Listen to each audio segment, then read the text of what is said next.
నమస్తే, welcome to prime nine news special debate. నేను మీ Sai. Right, పశ్చిమాసియాలో యుద్ధం మళ్ళీ మొదటికి వస్తుంది అనుకోవచ్చా? ట్రంప్ పెట్టినటువంటి కాల్పుల విరమణ గడువు రేపటితో ముగియడంతో సర్వత్రా టెన్షన్ నెలకొంది. ఇదే సమయంలో గడువు ముగియడానికంటే ముందే అమెరికా అధ్యక్షుడు ట్రంప్ తీవ్ర హెచ్చరికలు ప్రారంభించారు. ఇక ఇస్లామాబాద్లో అమెరికా ఇరాన్ మధ్య రెండో దఫా చర్చలు ఉంటాయని భావించినా ఇరాన్ ససమీర అనడంతో ట్రంప్ అగ్గి మీద గుగ్గిలంగా అవుతున్నారు. ఈ క్రమంలోనే స్వరం పెంచుతున్నారు ఆయన. ఇక ఈ అగ్రరాజ్యాధిపతి నిర్ణయాలకు ప్రపంచ దేశాలు కూడా వణికిపోతున్నాయి. ఇటు ఇరాన్లో పాలన పగ్గాలు కీలక నేతల నుండి ఐఆర్జీసీ చేతుల్లోకి వెళ్ళాయనే చర్చ జోరుగా సాగుతోంది. ఇరాన్ రివల్యూషనరీ గార్డ్స్ కాప్, అలాగే ఇరాన్లో బలమైన ఆర్మీ. ఇన్నాళ్ళు అమెరికాతో ధీటుగా యుద్ధం చేస్తోంది ఈ సైన్యమే. హార్మోజ్లో ఇరాన్ నౌకను అమెరికా సీజ్ చేసిన తర్వాత ఇరాన్లో కీలక మార్పులు వచ్చాయని అనుకుంటున్నారు. ఇక ఇరాన్ తీవ్రంగా స్పందిస్తోంది దీనిపైన. హార్మోజ్ నుండి నౌకల రాకపోకలపై ఆంక్షలు కూడా కొనసాగుతున్నాయి. ఇరాన్ ఓడరేవుల నుండి రాకపోకలు సాగించే నౌకలపై అమెరికా గురిపెట్టింది. నౌకలపై కాల్పుల వరకు కూడా సమస్య వెళ్ళింది. ఫిబ్రవరి 28 తర్వాత పశ్చిమాసియా యుద్ధం 40 రోజుల పాటు భీకరంగా సాగింది. ఇంతలో చర్చలకు బీజం పడడంతో ఉభయ పక్షాలు శాంతించాయి. అయితే ఇరాన్ న్యూక్లియర్ ప్రోగ్రాం అలాగే హార్మోజ్లపై పీటముడి పడింది. న్యూక్లియర్ ప్రోగ్రాంపై వెనక్కి తగ్గేది లేదంటోంది ఇరాన్. హార్మోజ్ కేంద్రంగా భారీగా బలగాలను కూడా అమెరికా సెంట్రల్ కమాండ్ మోహరించింది. దీంతో పశ్చిమాసియా పరిణామాల్లో వచ్చే ఈ కొద్ది గంటలు కీలకంగా మారిపోయింది. ఇక క్రూడ్ ఆయిల్ బ్యారెల్ ధరలు మళ్లీ జోరందుకున్నాయి. ప్రపంచ దేశాల ఆర్థిక వ్యవస్థలు అతలాకుతలమయ్యాయి. ఈ సమస్య ఒడిదుడుకులు మరో ఏడాది పాటు తప్పవన్నది అగ్రరాజ్యం మాట. మరి పరిస్థితి విషమిస్తే కనుక పరిణామాలు ఎలా ఉంటాయి? ఈ అంశంపైనే ప్రపంచ దేశాలు ఫోకస్ పెట్టాయి. రైట్, ఇదే అంశానికి సంబంధించి ఈరోజు మన చర్చా కార్యక్రమంలో పాల్గొనడానికి ప్రముఖ అనలిస్ట్ అలాగే ఇంటర్నేషనల్ అఫైర్స్ పెంటపాటి పుల్లారావు గారు సిద్ధంగా ఉన్నారు. అలాగే international trade expert Radha Raghurama పాత్ర వారు కూడా సిద్ధంగా ఉన్నారు లైవ్ ద్వారా. నమస్కారం అండి పుల్లారావు గారు. నమస్కారం రాధా గారు. నమస్కారం. ఏంటండి, మొత్తం ట్రంప్ నిర్ణయాల వల్ల కూడా ప్రపంచ దేశాలన్నీ కూడా కుదేలైపోతున్నాయి. దీనిపైన మీరు ఏమంటారు? మొదటిగా పుల్లారావు గారు చెప్పండి. అది ట్రంప్ నేను ఎప్పుడు అంటా ఉంటా, చాలా అండర్ ఎస్టిమేట్ చేస్తున్నాడు. ట్రంప్ అతను అనుకున్నాయి చేస్తున్నాడు. కొత్త టైప్ ఆఫ్ పరిపాలన తీసుకొచ్చేది. ఏదో పూర్వంలో ఫైళ్ళు, suitcases, briefcases, meetings ఏమి ఉండవు. ట్రంప్ ఏదో వచ్చాడు, డిప్లొమాట్ వచ్చాడు, అంబాసిడర్ వచ్చాడు, మాట్లాడాడు, వెళ్ళిపోయాడు. హష్ హష్గా అంతా జరుగుతుంది, రహస్యంగా జరుగుతుంది. ఏదో ఈ ఉబ్బిపోతా సెల్ఫ్ ఇంపార్టెన్స్తో మన ఆఫీసర్లు ఎలా తిరుగుతారో వాళ్ళు ఎలా తిరిగి అని వదిలిపోమన్నాడు. జ్ఞాపకం పెట్టుకోండి. ఇవాళ లేటెస్ట్ వార్త ఏమొచ్చింది? గంట క్రితం ట్రంపే పాకిస్తాన్ వెళ్తున్నాడు వాళ్ళతో డైరెక్ట్గా కూర్చోటానికి. ప్రతి ఒక్కరు అడ్వైస్ ఇస్తున్నాడు ఆ పని చేయొద్దని. మీరు ఫెయిల్ అయిపోతే మీ ప్రెస్టీజ్ పోతుంది, ఇది అవతల పొమ్మన్నాడు ఆయన. రేపు మనం ఏం ఆశ్చర్యపోవక్కర్లేదు, పాకిస్తాన్ ల్యాండ్ అవ్వచ్చు. ఇప్పటి వరకు మీరు చూసింది ఏంటి? ఏదో ఆయిల్ ప్రైసెస్, యుద్ధం తప్పదు. ఇది 35-40 సంవత్సరాలు బట్టి యుద్ధం జరుగుతుంది అందరూ అనుకుంటా వచ్చారు. ఎప్పుడు జరిగింది ఆల్రెడీ ఎక్స్పెక్టెడ్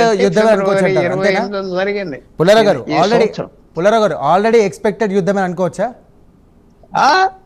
ఎప్పుడో నుంచి జరగాలి, ఎప్పుడో నుంచి జరుగుతుంది అనుకున్నారు అందరూ. ఎందుకంటే ఇరాన్ తీసుకున్న స్టెప్స్కి ఇజ్రాయెల్ ఏంటి, అమెరికా ఏంటి, వాళ్ళకి దారి లేదు. 47 సంవత్సరాలు బట్టి అమెరికాతో సంబంధం లేదు. అంబాసిడర్ లెవెల్ సంబంధాలు లేవు ఇరాన్తో. అదే కాకుండా ఇరాన్ ఆ పక్కన ఉన్న అరబ్ దేశాలు, Saudi Arabia, Kuwait, Qatar, UAE, Oman, అదే కాకుండా పక్కన ఉన్న జార్డన్, ఇవన్నిటి మీద కూడా పడుతుంది మిమ్మల్ని తీసేయాలి, మీరు మా కింద రావాలి అని. 45 సంవత్సరాలు కొత్త కాదు. సో వాళ్ళు అమెరికాను తీసుకొచ్చి బేసెస్ పెట్టి రక్షణ కోసం తీసుకున్నారు. వాళ్ళు ఎప్పుడు థ్రెటన్ చేస్తా ఇరాన్ వస్తాను. వాళ్ళ భయం ఏంటి? ఇరాన్ దగ్గర న్యూక్లియర్ వెపన్స్ వస్తే బెదిరించేస్తారు, ఇంకా లొంగిపోవాలి, వాళ్ళకి డిక్టేటర్షిప్ అవుతుంది, వాళ్ళ ఫియర్. సో ఇది ఎక్స్పెక్ట్ చేసిన వార్. ఎలాగెళ్తారు? యుద్ధం స్టార్ట్ అవ్వాక వేరు. ట్రంప్ వాళ్ళు బాంబింగ్ చేశారు, చాలా మందిని చంపేశారు. ఇంకా అవ్వలేదంటే అందరినీ చంపలేదు కదా ఇరాన్లో. సో ఇది డిస్కషన్ జరుగుతున్నాయి. ట్రంప్ నిర్ణయానికి వచ్చేది ఏంటంటే ఇప్పుడు ఏదో రకంగా పీస్ చేసి కొంచెం వాళ్ళని నొప్పించి ఆ అణు ఆయుధాలు అవన్నీ చేద్దాం అది కూర్చున్నారు. తర్వాత ఇంకోటి కూడా మీరు మర్చిపోతున్నారు. పాకిస్తాన్ పెద్ద రోల్ ఏంటంటే, పాకిస్తాన్ మనం తక్కువ అంచనా వేస్తాం, తక్కువ అంచనా వేయకూడదు. మనకి విరోధి, మనల్ని ఏడిపేస్తుంది, వాచ్ చేయాలి. వాళ్ళు 1947 నుంచి మనకి ఒక పీడ కలలాగా పాకిస్తాన్ ఉన్నారు. Yes, yes, అలాంటి yes. దేశం బాగా ఎక్స్పీరియన్స్. Yeah. వాళ్ళు ఇరాన్కి ఏం చెప్తారు, మీరు సంతకం పెట్టేవయ్యా కాగితం, 3 సంవత్సరాలు పోతాడు. ఎవడు పాటిస్తాడు, ఎవరు ఇంప్లిమెంట్ చేస్తారు కాగితం? నువ్వు కాగితం మీద సంతకం పెట్టి మీ గవర్నమెంట్ తడుస్తూ ఉంటుంది, ఇంకా డ్యామేజ్ ఉండదు, బాంబింగ్ చేయరు, మీ ప్రభుత్వం ముల్లా ప్రభుత్వం జరుగుతుంది, వీడు ఎల్లకాలం ఉండడు పోతాడు. అది పాకిస్తాన్ చెప్పి, పాకిస్తాన్ ఇంకో రోజు ఏం చేస్తుంది, ఇరాన్కి కన్సెషన్స్ తీసుకొస్తుంది. ఇది ఇరాన్ ఒప్పుకోవట్లేదు, ఇరాన్కి సలహా ఇస్తుంది, మీరు మీటింగ్కి రావద్దని చెప్పండి, ఆఖరి నిమిషం క్యాన్సిల్ చేస్తామని చెప్పండి అని చెప్పి అమెరికాతో మాట్లాడి. సో పాకిస్తాన్ గొప్ప ఆట ఆడుతుంది. పాకిస్తాన్ అనేది అంటే పుల్లారావు గారు, నేను ఒక విషయం ఏంటంటే పాకిస్తాన్ ఇక్కడ పెద్ద స్టాండే తీసుకుంటుంది అని నేను అనుకుంటున్నాను. ఎందుకంటే ఇటు యుద్ధం ఆపడానికి కూడా ప్రత్యేకంగా పాకిస్తాన్ ఒక స్టాండ్ తీసుకోబోతుందని చెప్పేసి నాకు అనిపిస్తుంది. దీనిపైన మీరేమంటారు? స్టాండ్ అంటే ఏంటి అంటే మామూలుగా వీళ్ళిద్దరికి చర్చలకు సంబంధించి కూడా ఎక్కడొక్కడ శాంతి చర్చలు వచ్చే విధంగా పాకిస్తాన్ కూడా ముందుకు వస్తుంది, వీళ్ళిద్దరి మధ్యలో కూడా వైరాన్ని తగ్గించే విధంగా కూడా మాట్లాడదామనే స్టాండ్ తీసుకోబోతుందని చెప్పేసి నాకు అనిపిస్తుంది. బాగా చేస్తుంది. ఎందుకంటే వాళ్ళు పాకిస్తాన్ పెద్ద పెద్ద లాభం పొందే పరిస్థితికి వచ్చేసారు. లాభం అంటే లాభం ఎలా ఉంటుందో మనకు తెలియదు. Iran, America, Iran, Arab states మధ్యన వాళ్ళే పెద్ద మనిషి తరాగా మీడియేటర్ అవ్వారు. ఒకనప్పుడు ఫెసిలిటేటర్, మీటింగ్ హోటల్స్ డీటెయిల్స్ పెట్టారు, మీడియేటర్ వాళ్ళే అవ్వారు. ఓకే, వాళ్ళు చిన్న దేశం కాదు కదా, 30 కోట్ల మంది ఉన్నారు. చైనా వెనకాల బ్యాకింగ్ ఉన్నది పూర్తిగా. ఇరాన్తో మంచి సంబంధాలు చైనా ద్వారా వచ్చి. సో వాళ్ళు ఏమిటంటే మేమేదో చేసామని చెప్పుకోవటానికి ఇరాన్కి ఏం చెప్తున్నారు, బేసిక్గా నువ్వు సంతకం పెట్టేవయ్యా ఈ కాగితం, నువ్వు గవర్నమెంట్ నడుస్తుంది, లేకపోతే డిస్మిస్ అయిపోతావు. తర్వాత కాగితం సంతకం పెట్టాక ఎవరికి ఇంట్రెస్ట్ ఉంటుంది అని కరెక్ట్గా చెప్తున్నారు. వీక్ పాయింట్ ఆఫ్ అమెరికా చెప్తున్నారు, వీక్ పాయింట్ ఆఫ్ ట్రంప్ చెప్తున్నారు. అందువల్ల దీంట్లో చాలా పాయింట్స్ ఉన్నాయి. ట్రంప్కి ఏంటంటే ఏదో రకంగా సంతకం పెట్టేయాలి, కాగితం పెట్రోల్ ధరలు తగ్గించాలి, తర్వాత చూద్దాం, మొదలు చాలా వరకు డ్యామేజ్ చేస్తాం కదా, అది ఒకటి. ఆయన అడిగే 2 కండిషన్స్ కూడా ఒప్పించుకుంటారు. అణు ఆయుధాలని తగ్గిస్తామంటారు, హార్మోజ్ కూడా ఒప్పుకుంటారు. నేను చెప్పాను కదా, ఈ కాగితం జీవితం, వాళ్ళు సంతకం పెట్టే కాగితం జీవితం ఎన్ని సంవత్సరాలు? 2 సంవత్సరాలు. తర్వాత ఎవరు అడ్డం పడతారు, రోజు వచ్చి ఎవరికి అప్లై కాస్తారు. సో అది జరగబోతుంది, పీస్ ఉంటుంది. రేపు డొనాల్డ్ ట్రంప్ వస్తాడా కరాచీ, అదే ఇస్లామాబాద్, అది కూడా ఆశ్చర్యపోవద్దు మీరు. Okay, right. రాధా గారు మీరు చెప్పండి, హార్మోజ్ నదికి సంబంధించి కూడా ఇరాన్ నౌకను అమెరికా సీజ్ చేసిన తర్వాతే కీలక పరిణామాలు చోటు చేసుకున్నాయని చెప్పేసి అనుకుంటా ఉన్నారు. ఇది ఎంతవరకు వాస్తవం అనుకోవచ్చు?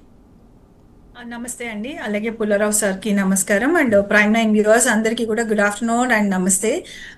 So first round of negotiations జరిగిన తర్వాత, అలాగే స్ట్రెయిట్ ఆఫ్ హార్మోజ్ ఒకసారి ఓపెన్ చేస్తున్నామని foreign minister Iran foreign minister announce చేసిన తర్వాత ఒక్కసారి ఒక పాజిటివ్ వేవ్, అది కొద్ది గంటలు మాత్రమే ఉన్నది. ఇమీడియట్గా ఈ ఇరాన్ ఫారెన్ మినిస్టర్ డెప్యూటీ ఒక ట్వీట్ చేశారు, స్ట్రెయిట్ ఆఫ్ హార్మోజ్ ఓపెన్ కాలేదు ఇంకా అని. అలాగే తర్వాత ఐఆర్జీసీ ట్వీట్స్ కూడా చూసాం మనం, స్ట్రెయిట్ ఆఫ్ హార్మోజ్ ఇంకా క్లోజ్ గానే ఉంది అండ్ ఐఆర్జీసీ అప్రూవల్ తోనే, అలాగే ఐఆర్జీసీ గైడెన్స్ తోనే షిప్స్ పాస్ అవ్వాలి అని చెప్పి ఒక ట్వీట్ జరిగింది. సో ఇప్పుడు చూస్తున్నటువంటి పరిస్థితిలో ఇక్కడ స్ట్రెయిట్ ఆఫ్ హార్మోజ్ దగ్గర చాలా క్రూషియల్ సిచ్యువేషన్ నెలకొంది అని మనకి ఇక్కడ అర్థమవుతుంది. సో మరికొద్ది గంటల్లో ఈ సీజ్ ఫైర్ కంప్లీట్ అవుతుంది. అటు యునైటెడ్ స్టేట్స్ ఆఫ్ అమెరికా నుంచి జేడీ వ్యాన్స్, అలాగే జేడీ వ్యాన్స్ తో పాటు మరికొద్ది మంది ఈ నెగోసియేషన్స్ కి సిద్ధమవుతున్నటువంటి పరిస్థితి. అలాగే ఇరాన్ పరిస్థితి, ఇక్కడ ఇరాన్ నుంచి ఎవరు వెళ్తారో, అలాగే ఇరాన్ ఇంకా సుముఖంగా ఉందా లేదా అన్న విషయాన్ని చాలా క్రూషియల్ కాబోతుంది. బికాస్ ఇరాన్ వైపు నుంచి చూస్తే స్ట్రెయిట్ ఆఫ్ హార్మోజ్ కంప్లీట్ గా ఇప్పుడు యునైటెడ్ స్టేట్స్ ఆఫ్ అమెరికా కూడా మరొక పక్క నుంచి బ్లాక్ చేసినటువంటి పరిస్థితి. అలాగే ఈ strait of Hormuz United states of America నుంచి కంప్లీట్ గా ఓపెన్ అయినటువంటి పరిస్థితుల్లోనే ఇటు మరొకసారి సెకండ్ నెగోసియేషన్స్ కి వెళ్తాము అన్నట్టు ఇరాన్ ప్రకటించినటువంటి విషయం. అయితే ఇప్పటి వరకు చూస్తే యునైటెడ్ స్టేట్స్ ఆఫ్ అమెరికా ఇప్పటిదాకా ఒక 27 షిప్స్ ని మేము వెనకాలకి పంపించేసాము అని చెప్తున్నారు. అలాగే నిన్నటి పరిస్థితిలో చూస్తే మరొక ఇరాన్ కి చెందినటువంటి, అంటే ఇరాన్ వైపు వెళ్తున్నటువంటి గల్ఫ్ ఆఫ్ ఒమన్ నుంచి ఇరాన్ వైపు వెళ్తున్నటువంటి ఒక షిప్ ని తన కంట్రోల్లోకి, అలాగే షిప్ లో ఉన్నటువంటి ట్రూప్స్ అన్నిటిని కూడా తన కంట్రోల్లోకి అమెరికా తీసుకుంది. సో ఇలాంటి ఒక టెన్షన్ వాతావరణంలో ఈ నెక్స్ట్ రౌండ్ ఆఫ్ నెగోసియేషన్స్ ఎంతవరకు సఫలీకృతం అవుతాయి అని మనం వేచి చూడాల్సినటువంటి పరిస్థితి ఉంది. బికాస్ అక్కడ మీడియేషన్ చేస్తున్నటువంటి పాకిస్తాన్ మీడియేషన్ చేస్తోంది. అయితే ఈ పాకిస్తాన్ మీడియేషన్ కూడా ఎంతవరకు సఫలీకృతం అవుతుంది అని కూడా చూడాలి. బికాస్ పాకిస్తాన్ ఆసిఫ్ మునీర్కి ఇటు ఐఆర్జీసీ ట్రూప్స్ తోని బాగా క్లోజ్ రిలేషన్స్ ఉన్నటువంటి సందర్భం కూడా మనకు కనిపిస్తుంది. అలాగే ఈ నెగోసియేషన్స్ ప్రారంభం అవుతాయా లేదా అన్నది ఒక ప్రశ్న. ఒకవేళ ప్రారంభం అయితే లాస్ట్ టైం నెగోసియేషన్స్ ముఖ్యంగా న్యూక్లియర్ ప్రోగ్రామ్ దగ్గర ఆగిపోయినటువంటి పరిస్థితి. బికాజ్ అమెరికా ఒక 20 years న్యూక్లియర్ ప్రోగ్రామ్ ఇరాన్ చేపట్టకూడదు, అలాగే యురేనియం ఫర్దర్గా యురేనియం ప్యూరిఫికేషన్కి వెళ్ళకూడదు అని అమెరికా చెప్తున్నటువంటి పరిస్థితి. అలాగే ఇరాన్ అయితే 5 years వరకే ఈ న్యూక్లియర్ ప్రోగ్రామ్ స్టాప్ చేయడానికి అంగీకరించింది అని అర్థమవుతోంది. దాంతోపాటు హార్మోస్ స్ట్రైట్ కూడా క్రూషల్ పాయింట్ లాస్ట్ టైం నెగోసియేషన్స్కి. అలాగే మరి ఈసారి నెగోసియేషన్స్ లో ఈ రెండు ప్రముఖంగా రాబోతున్నాయి. అలాగే దీంతో పాటు లాస్ట్ టైం నెగోషియేషన్ టేబుల్ దగ్గరకు వచ్చిన మరొక క్రూషల్ అంశం ఇరాన్ పైన ఉన్నటువంటి శాంక్షన్స్, అలాగే ఇరాన్ ఎసెట్స్ పైన ఉన్నటువంటి శాంక్షన్స్. ఇటు అమెరికాలో కానీ, ఏషియన్ కంట్రీస్ లో కానీ, యూరోపియన్ నేషన్స్ లో కానీ ఇరాన్ కి ఒక $200 బిలియన్ వరకు ఇరాన్ ఎసెట్స్ శాంక్షన్స్ లో ఉన్నాయి. సో ఇవన్నీ ఇప్పుడు ఉన్నటువంటి పరిస్థితుల్లో ఫ్రీ చేయాలని చెప్తున్నారు.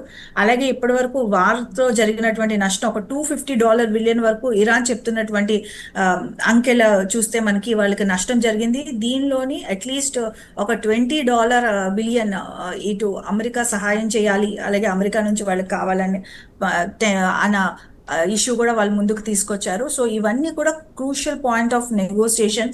ఒకవేళ నెగోసియేషన్ టేబుల్ దగ్గరికి వెళ్ళినటువంటి పక్షంలో ఇవన్నీ కూడా ముఖ్యమైన నెగోషియేటింగ్ పాయింట్స్. రాధా గారు, ఇప్పుడు ఇరు దేశాల యొక్క ఈ యుద్ధం కారణంగా కూడా ప్రపంచ ఆర్థిక వ్యవస్థను తీవ్రంగా నష్టపోయింది. నిజంగా చెప్పాలంటే అక్కడెక్కడో బాంబులు వెళితే కనుక ఇక్కడ మంటలు పుడతాయి అనే విధంగా కూడా మారింది. నిజంగా చెప్పాలంటే ఇండియాలో కూడా చాలా మటుకు కూడా చమురుకు సంబంధించిన, గ్యాస్కి సంబంధించిన కష్టాలు ఇప్పటికీ నడుస్తున్నాయి.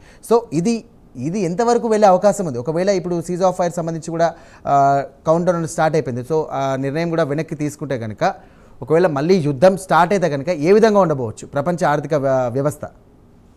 ఇమీడియట్ గా అంటే దీని యొక్క ఇంపాక్ట్ ఇమీడియట్ గా ఆయిల్ మార్కెట్ పై కానీ, అలాగే మిగిలిన షేర్ మార్కెట్ పై కానీ ఇమీడియట్ గా కనిపిస్తున్నటువంటి పరిస్థితి మనకు చూస్తున్నామండి. బికాస్ ఒక్కసారి ఈ Iran foreign minister strait of Hormuz open అన్న ట్వీట్ అన్నటువంటి ఈ ఇన్ఫర్మేషన్ సోషల్ మీడియాలో పోస్ట్ చేసినటువంటి ఇమీడియట్ గా ఈ క్రూడ్ ఆయిల్, బెంట్ క్రూడ్ ధరలు $89 బిలియన్ కి దిగొచ్చేసాయి. అయితే ఈ రోజు మళ్ళీ చూస్తే అంటే గత కొద్ది గంటలుగా చాలా టెన్షన్ వాతావరణం అక్కడ కనిపిస్తోంది స్ట్రెయిట్ ఆఫ్ హార్మోస్ దగ్గర.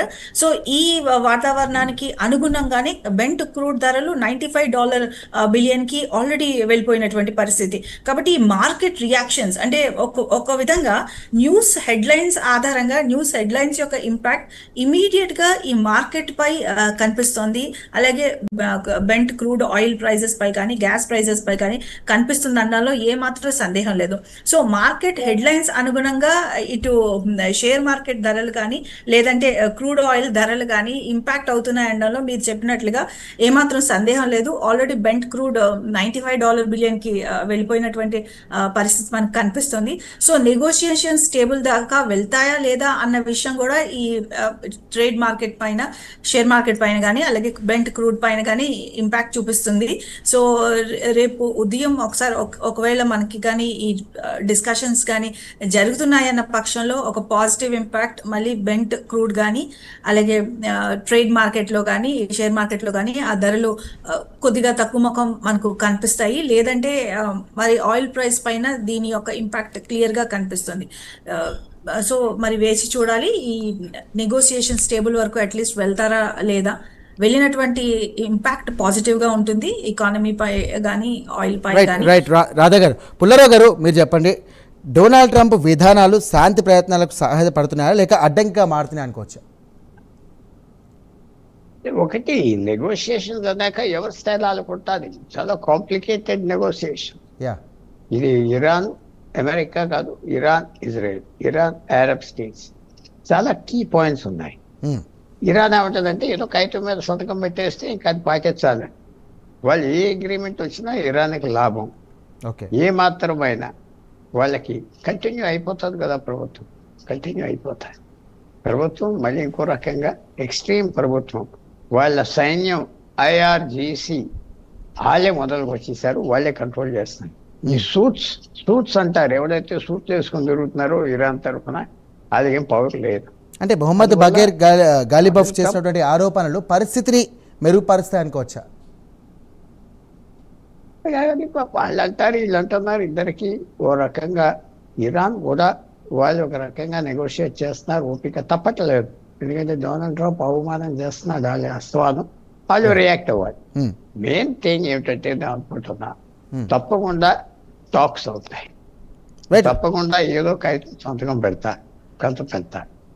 తర్వాత ఏమవుతుంది పుల్లారావు గారు, దశల వారీగా ఒప్పందాలు చేయడం మంచిదంటారా, లేకుంటే ఒకేసారి పూర్తి ఒప్పందాలు కావాలంటే బెటర్ అంటారా?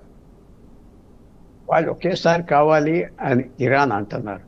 ఇరాన్ పైచే ఇప్పుడు పోయింది ఈ గత 10 రోజుల్లో. వాళ్ళు ఎప్పుడైతే హార్మోస్ జల్సంది మాది ఇది చేస్తావు అది చేస్తావు అన్నీ చెప్పాక బాగున్నాయి. ఎప్పుడైతే అమెరికా చరిత్రలో ఎప్పటి నుంచో చేస్తూ ఉంటారు దిగ్బంధం చేశారో వాళ్ళ వాల్యూ పోయింది. ఇరాన్ బార్గెనింగ్ పవర్ పోయింది. ఎప్పుడైతే అమెరికా మీరు మిగతా వాళ్ళ నౌకలు ఆప్ చేస్తున్నారు, అన్ని చేస్తున్నారు బాగా, అన్ని మేము ఇక్కడ జల్సంది మౌత్ దగ్గర ఎక్కడైతే ఓపెన్ అవుతుందో సముద్రానికి మేము ఆప్ చేశారు నన్న పెద్ద పడవలన్నీ ఆప్ చేశారు. అది పెద్ద లాస్ ఇరాన్కి. ఇరాన్ ఏమనుకున్నదంటే ఇక తిరుగులేదు మనకి, ఈ హార్మోజ్ నుంచి ప్రపంచంలో 40% ఆయిల్ వెళ్తుంది, రోజుకి 130 బోట్స్ వెళ్తున్నాయి, ఒక్కో దాని నుంచి $2 మిలియన్ కొట్టేయచ్చు, ఇంకా మన కంట్రోల్లో ఉంటారు. చాలా విశేషంగా బిల్డప్ చేసుకున్నది, ఓవర్ అంబిషియస్ గా కూడా మాట్లాడింది. అది అందరూ భయపడిపోయారు. దానికి దిగ్బంధం అమెరికా మీ వాళ్ళని లోపలికి వెళ్ళనేమో బయటికి రానేమో అన్నారు. ఇంక అయిపోయింది, వాళ్ళ వాల్యూ పోయింది. ఆ రోజు నుంచి ఇరాన్కి లెవరేజ్ పోయింది, బయలునే బలం డిస్కషన్స్కి.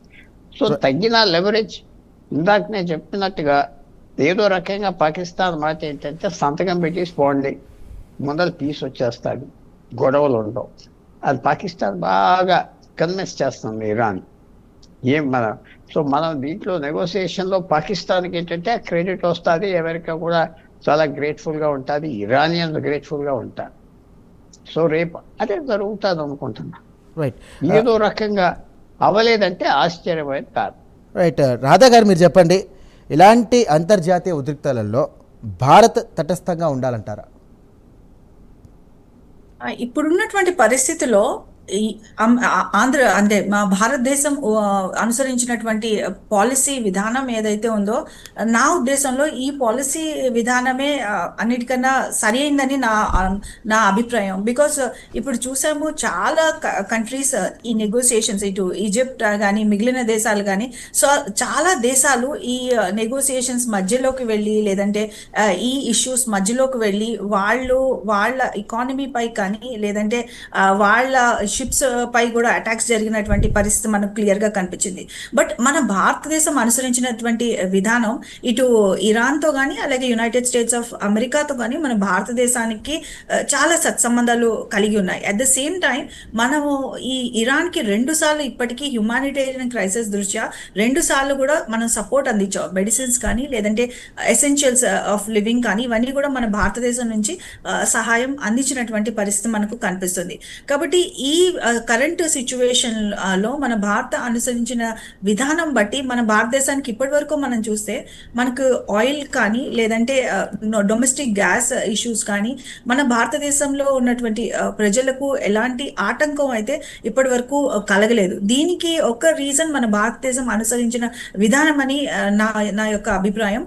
బికాస్ మిగిలిన కంట్రీస్ కనుక చూస్తే, చాలా ఏషియన్ కంట్రీస్, చాలా ఆసియాన్ దేశాలు కానీ, లేదంటే పాకిస్తాన్ వంటి దేశాలు కూడా వాళ్ళ దేశంలో ఒక ఆయిల్ ఎమర్జెన్సీ విధించినటువంటి విషయం కూడా మనం ఇక్కడ గుర్తు చేసుకోవాలి. కాబట్టి ఇలాంటి క్రూషియల్ సిచ్యువేషన్ లో, బికాస్ ఇప్పుడు మనం ఇరాన్ డొమెస్టిక్ సిచ్యువేషన్ కూడా చూస్తే ఇరాన్ లో ఉన్నటువంటి సివిలియన్ మినిస్టర్స్, ఇటు ఫారెన్ మినిస్టర్ కానీ లేదంటే మిగిలిన సివిలియన్ మినిస్టర్స్ కి ఐఆర్జీసీ కూడా కొద్దిగా గ్యాప్ ఉన్నటువంటి విషయం మనకు క్లియర్ గా అర్థమవుతుంది. అలాగే ఇటు యునైటెడ్ స్టేట్స్ ఆఫ్ అమెరికా యొక్క విధానం, అలాగే ఇజ్రాయిల్ విధానం కూడా చూసుకున్నట్లయితే so this is beyond negotiations. Because Iran కానీ లేదంటే యుఎస్ కానీ ఇజ్రాయెల్ కానీ ఇది నెగోసియేషన్స్ కన్నా నెగోసియేషన్స్ లేదా వేరే దేశాలు నెగోషియేషన్స్ తోని ఇది సర్దుకునే విషయానికి ఓవర్ సర్పాస్ అయిపోయిందని చెప్పేసి నా అభిప్రాయం. సో ఈ సిచ్యువేషన్ లో మన భారతదేశం అనుసరించిన విధానం వల్ల మనకి ఇప్పటి వరకు ఎలాంటి ఆయిల్ కానీ లేదంటే గ్యాస్ కానీ ఇలాంటి ఇష్యూస్ కి కొరత రాలేదు. అండ్ మన దేశం రెండు దేశాలతో కూడా సత్సంబంధాలు, బికాస్ ఆఫ్టర్ వార్ సిచ్యువేషన్ రాధగారు సమయం మించిపోతుంది కాబట్టి చివరిగా మీకు ఒక క్వశ్చన్ వేస్తున్నాను. సో ఒకవేళ రేపటి నుండి మళ్ళీ యుద్ధం ప్రారంభమైతే కనుక ప్రపంచ దేశాల ఆర్థిక వ్యవస్థకు సంబంధించి ఎలా ఉండబోతుంది? మీ యొక్క ఒపీనియన్ చెప్పండి. ఇక్కడ నెగోషియేషన్స్ జరిగినా కూడా ఒకవేళ బాంబింగ్ చేస్తారు అని చెప్పి బాంబింగ్ చేసే పరిస్థితి ఉందా? బికాస్ ఒక్కసారి వన్స్ ఫర్ ఆల్ ఇది కంప్లీట్ చేయాలనే విధానంతో United states of America, Israel వెళ్తున్నాయి. అలాగే కొన్ని రిపోర్ట్స్ ఆధారంగా ఇప్పటి వరకు ఇంకా ఇరాన్ దగ్గర ఒక 70% ఆఫ్ ద మిసైల్స్ కానీ డ్రోన్స్ కానీ ఉన్నాయని కొన్ని రిపోర్ట్స్ ఆధారంగా మనకు తెలుస్తోంది. కాబట్టి ఒక్కసారి మళ్ళీ ఈ పీస్ నెగోసియేషన్ కానీ లేదంటే ఫర్దర్ ఒక పీస్ ట్రీటీ కనుక జరగకపోతే ఇరాన్ ఇప్పుడు సౌదీ అరేబియాని అటాక్ చేస్తుందా, లేదంటే మిగిలిన ఆల్రెడీ అన్ని దేశాలు అన్ని మిగిలిన వెస్ట్ ఏషియన్ ఎకానమీస్ కంప్లీట్ అయ్యాయి కాబట్టి సౌదీ అరేబియా పైన అటాక్ చేస్తే అప్పుడు పాకిస్తాన్ ఎలాంటి స్టాండ్ తీసుకుంటుంది అన్నది చూడాలి. అలాగే దీని యొక్క ఇంపాక్ట్ ప్రపంచ ఆర్థిక వ్యవస్థపై ఎలా ఉంటుంది అని ఒకసారి ఆలోచన చేస్తే క్రూడ్ ఆయిల్ మరింత పెరిగిన దశలో, అలాగే ఒకవేళ వార్ కానీ పెద్దదై స్ట్రెయిట్ హార్మస్ ఇంకా కూడా క్లోజ్ గా ఉన్నటువంటి సమయంలో మొత్తం ప్రపంచ ఆర్థిక వ్యవస్థ అండ్ ఇన్ఫ్లేషన్ పెరిగే అవకాశం క్లియర్ గా కనిపిస్తుంది. అండ్ కొన్ని దేశాలు ఇప్పటికే ఆయిల్ ఎమర్జెన్సీ ప్రకటించాయి. దీని యొక్క ఇంపాక్ట్ మిగిలిన ఎస్పెషల్లీ ఆసియా ఎకానమీస్ పై ఉండే పరిస్థితి క్లియర్ గా కనిపిస్తుంది. రైట్, థ్యాంక్ యూ అండి. పుల్లారావు గారు, చివరిగా మీకు కూడా 2 క్వశ్చన్లు ఒకేసారి అడుగుతున్నాను. ఈ పరిస్థితి కనుక పెద్ద ఉంటే కనుక ఈ పెద్ద యుద్ధానికి దారితీస్తే ఏ విధంగా ఉండవచ్చు? అండ్ అంతర్జాతీయ సంస్థలు ఈ సమస్యలో ఎలా జోక్యం చేసుకోవాలంటారు? ఒకటి, పెద్ద యుద్ధం జరిగితే జరుగుతుంది. ఇప్పుడు అమెరికా పై చేయి వస్తుంది పెద్ద యుద్ధం జరిగితే, దాంట్లో నాకేం డౌట్ లేదు. ఎందుకంటే వాళ్ళు బాంబింగ్ మీదే పోతారు. ఏదో ఇవాళ ఎన్ని మిసైల్స్ పంపించినా ఫుల్ బాంబింగ్ చేసేస్తారు. రెండోది, ఇది ఏ అంతర్జాతీయ వాళ్ళు కలవ చేసుకొని చేసే శక్తి లేదు. యునైటెడ్ నేషన్స్ ఈ శక్తి గత 15-20 సంవత్సరాల వచ్చి తగ్గిపోయింది. ఎప్పుడైతే చైనా డామినేట్ చేస్తే మొదలుపెట్టిందో ఐక్యరాజ్య సమితిని పోయింది. అసలు సీక్రెట్ అది. ఇప్పుడు అమెరికా కావాల్సింది పాకిస్తాన్, ముస్లిం కంట్రీస్ కావాల్సింది పాకిస్తాన్. వాళ్ళ దగ్గర చాలా తెలివితేటలు ఉందా, చేస్తారు. అంటే దీనివల్ల ఏదో ఆకాశానికి వెళ్ళిపోతారు అట్లేదు. ఏదో చిన్న వాళ్ళు చేసేది కొన్ని రోజులు గ్లోరీ ఉంటుంది, ఆ గ్లోరీ అలా పోతూ ఉంటుంది. సో తప్పకుండా వాళ్ళు కావాల్సినట్టుగా చేస్తున్నారు. Direct contact. ఇందాక మీకు చెప్పాను, న్యూస్ వచ్చింది కదా, ట్రంప్ వర్చువల్గా అయినా టాక్స్ అటెండ్ అవుతాడు. వర్చువల్గా అయినా అంటే అది జూమ్ మీద, లేకపోతే వెళ్తాడా, అగ్రిమెంట్ ఉంటే వెళ్తానంటున్నాడు. ఇవన్నీ అలాంటి మాటలు బయటకు వస్తున్నాయంటే చాలా వరకు టాక్స్ అయిపోయినాయి అని నేను అనుకుంటున్నా. దీనికి అన్నిటికీ పునాది నా ఐడియా ఏంటంటే, పాకిస్తాన్ ఇరాన్కి ఏం చెప్తుంది, మనం సెటిల్ చేసుకో, తర్వాత గొడవ కాగితం విలువేంటి అని చెప్తుంది పాకిస్తాన్. అది బాగా ఎక్కింది ఇరానియన్స్కి. ఏదో రకంగా సెటిల్మెంట్ చేసి బయటకు వచ్చేస్తే తర్వాత చూద్దాం. సో నేను బెట్ చేసిన పెద్ద యుద్ధం రాదు అని. తప్పవచ్చు, కానీ అందరూ అదే ఎక్స్పెక్ట్ చేస్తున్నారు సార్, పెద్ద యుద్ధం జరగకూడదు అని. భారతదేశం ఇంట్రెస్ట్ వేరు. భారతదేశం ఇంట్రెస్ట్ అంత సింపుల్ కాదు. వాళ్ళు ఏదో అందరూ కలిసిపోయేది గెంతులేస్తా ఉంటే భారతదేశానికి అస్థిరత ఇక్కడ మంచిది. రైట్. థ్యాంక్ యూ పుల్లారావు గారు, థ్యాంక్ యూ ఫర్ జాయినింగ్ అండి. అలాగే రాధా రఘురామన్ పత్రిక థ్యాంక్ యూ సో మచ్ అని మీ విలువైన సమయాన్ని మాకు కేటాయించేందుకు. సో మొత్తం మీద ట్రంప్ విధించినటువంటి కాల్పుల విరమణ ఒప్పందం రేపటితో ముగినది. మరి ఏం జరగబోతోంది? ఇటు ఇరాన్, ఇజ్రాయెల్, అమెరికా మధ్య ఎంతవరకు దాడులు జరగబోతున్నాయి? ఈ దాడుల కారణంగా పెద్ద యుద్ధం రాబోతుందా? ప్రపంచ దేశాలు ఏమవబోతున్నాయి, ప్రపంచంలో చమురు వ్యవస్థ కానివ్వండి, అలాగే ఆర్థిక వ్యవస్థ ఏం కాబోతోంది. ఇప్పటికే దాదాపుగా ఈ జరిగినటువంటి 40 రోజుల యుద్ధం కారణంగా ప్రపంచ ఆర్థిక వ్యవస్థ కూడా కొంచెంగా క్షీణించింది. సో రాబోయే రోజుల్లో ఇలాంటి యుద్ధం కనుక కొనసాగితే కనుక ఏంటి పరిస్థితి? ప్రపంచ ఆర్థిక దేశాలు కానివ్వండి, అలాగే ప్రపంచంలో ఉండే చిన్న నుండి పెద్ద దేశాలన్నీ కూడా స్పందించే అవకాశం ఉందా? భారతదేశం ఎలాంటి స్టాండ్ ఉండబోతుందో అనేది మనం ముందు తెలుసుకోవాల్సినటువంటి విషయం. ఇది వాటి స్పెషల్ డిబేట్. మరో అంశంతో మళ్ళీ కలుద్దాం. అంతవరకు చూస్తూనే ఉండండి ప్రైమ్ 9. Thank you.